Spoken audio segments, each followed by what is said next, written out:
Hello friends, welcome back to my channel. तो आज हमारे दिन की शुरुआत हो रही है। मैं प्राचीन इतिहास का टेस्ट नंबर 9 जो है उसका सेक्शनल टेस्ट लगाएंगे आज। तो इसमें 150 क्वेश्चन है। इसको सॉल्व करने में मुझे 1.5 घंटा टाइम लग गया था। जैसा कि आप देख रहे हैं कि मैंने इसको सॉल्व कर लिया है और इसको 1.5 घंटा टाइम लेने के बाद फिर मैंने इसका सॉल्यूशन किया था। तो आज मैं आपको दिखाने वाली हूँ कि आप अपना जब सॉल्यूशन करते हैं टेस्ट, तो उसको कैसे करना है ताकि आप उसको पेपर में यूटिलाइज कर सकें। मैंने 1.5 घंटे में अपना टेस्ट दे लिया था। उसके बाद अब मैं सॉल्यूशन करूँगी।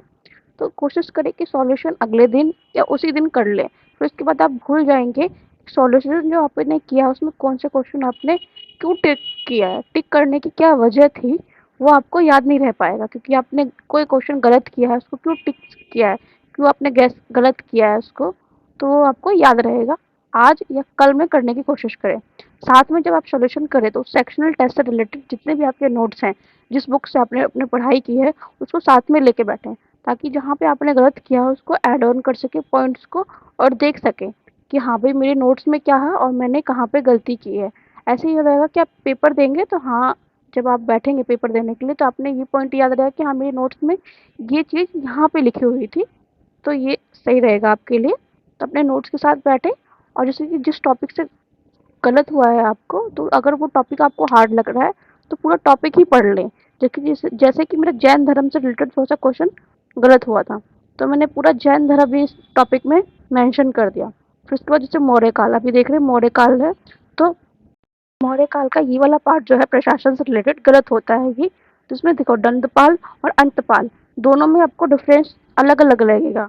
ठीक है, दंडपाल और अंतपाल सेम सेम सा लगता है, पर इसको आप इसको डिफरेंस पहले से अपने माइंड में क्लियर कर ले। और मैंने जैसे कि पीछे में भी मेंशन कर लिया है, जैसे कि आप ये ऊपर में देख रहे हैं। ठीक है, साथ में मैंने दुर्गपाल, अंतपाल ये सब भी मैंने एक साथ ही लिख दिया ताकि मुझे ये रहे। जैसे कि व्यवहारिक और प्रशस्ति, जैसे कि दीवानी कार्यालय और आपराधिक कार्य, उन दोनों के लिए ही अलग अलग होता है। उसके बाद मैंने जैसे कि ये वाला क्वेश्चन था, तो मैंने ये वाला क्वेश्चन मुझे थोड़ा सा लूसेंट से मैंने देखकर अपना पूरा इसमें मेंशन कर लिया। साथ में मैंने लूसेंट पढ़ी थी तो एक एक्स्ट्रा पॉइंट उसमें मुझे दिखा और मुझे याद नहीं था, तो मैंने साथ साथ इसमें लिख दिया। अब ये वाला क्वेश्चन है, जैसे कि इसमें मुझे ना क्वेश्चन ढूँढना था, तो हमें सही उत्तर ढूँढना था। तो हम अगर इसमें से गलत ढूँढ लेंगे तो हमारा सही मिल जाएगा। तो मुझे पहला ही पॉइंट जो है वो हमें गलत लगा। तो जो दो और ऑप्शन में कोई था नहीं, तो मैंने इसलिए इसको ये टिक कर दिया।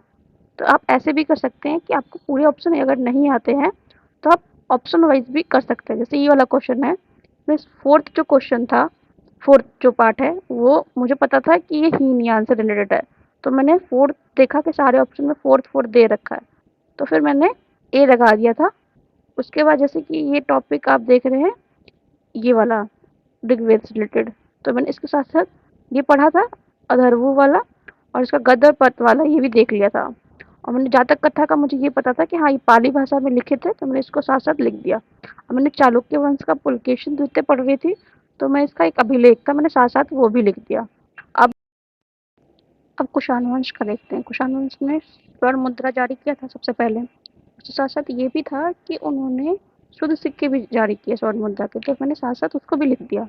अब ये वाला क्वेश्चन है कि गलत ढूंढना है इसमें। तो हमारा ऊपर वाला और नीचे वाला में पता था कि ये दोनों ठीक है, तीसरा वाला आइडिया नहीं था।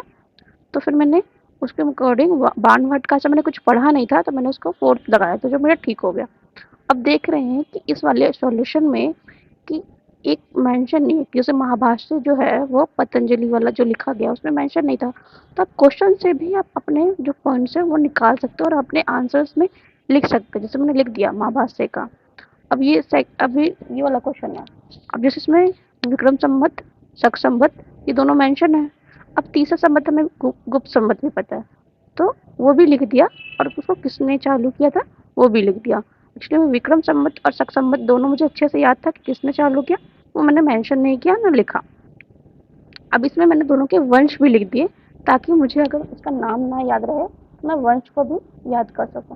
अब ये वाला पॉइंट देख रहे हैं आप मोहनजोदड़ो वाला, तो महान स्नानागार एक हो गया मोहनजोदड़ो से रिलेटेड। अगर वही जल प्रबंधन पूछ लेगा तो आप धोला भी जाता है, इससे आपको कंफ्यूजन हो सकता है कि जल प्रबंधन में ही तो महा स्नानागार आता है।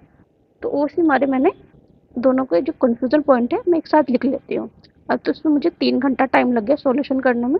उसके बाद फिर मैंने अपना आज जो करंट अफेयर का 5 जो टॉपिक्स होते हैं स्पीडी में से वो वाला टॉपिक किया था, और जो मुझे एक्स्ट्रा पॉइंट लग रहे थे वो भी मैंने लिखती गई थी, जिसमें अंतरिक्ष, पर्यावरण, रक्षा, साइंस, ये सब जो है एक एक पेज में मेंशन होता है, 5 पेज वो मैंने कर लिया था।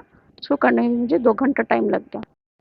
इसके बाद आज मैंने अपना जो पुरानी टेस्ट सीरीज़ है, जिससे मैं पहले डायरी में लिख के मेंशन करती थी सॉल्यूशन करते वक़्त, तो आज मैंने उसको 2 घंटा पढ़ा था। तो मैं पहले डायरी बना लेती थी और जो मेरा क्वेश्चन गलत होता था मैं उसको लिख लेती थी।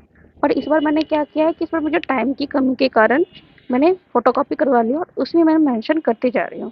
तो ये मेरी पुरानी डायरी थी, तो इसको मैं भी 2 घंटा पढ़ा। इसमें से मेरे जितने भी जो स्टैटिक्स पार्ट्स हैं, उन सबको मैंने याद कर लिया है, और जो मेरा सीए का पार्ट था उसको मैंने कट कर दिया, क्योंकि वो सीए पुराना हो चुका है, तो उसको याद करने का तो कोई मतलब बनता नहीं है। तो ये मैं इसको भी मैंने 2 घंटे किया था। उसके बाद आज मैंने रीजनिंग में अपना आयु वाला चैप्टर किया था, तो इसको भी करने में मुझे एक्चुअली ये 1.5 घंटे की क्लास थी, पर फिर मैं साथ साथ क्वेश्चन भी लिख रही थी, तो उसमें करने में भी 2 घंटे का टाइम लगा था। जैसे कि ये सीडीएस का क्वेश्चन है, ये भी जैसे कि आपको अगर आंसर आता है तो आप इसको कमेंट कर सकते हैं। तो फिर लास्ट में बिल्कुल रात हो गई थी, तो फिर ये वाला टॉपिक मैं ऐसे ही मुझे पढ़ने का दिल नहीं था, तो फिर मैंने एक क्लास देख ली। तो इस क्लास को मैं 2x की स्पीड पे देख लिया था आधे घंटे में। उसके बाद फिर मेरा आज के लिए इतना ही हो पाया। Thank you. अगर आपको मेरा ब्लॉग अच्छा लगे तो लाइक करें। बाय।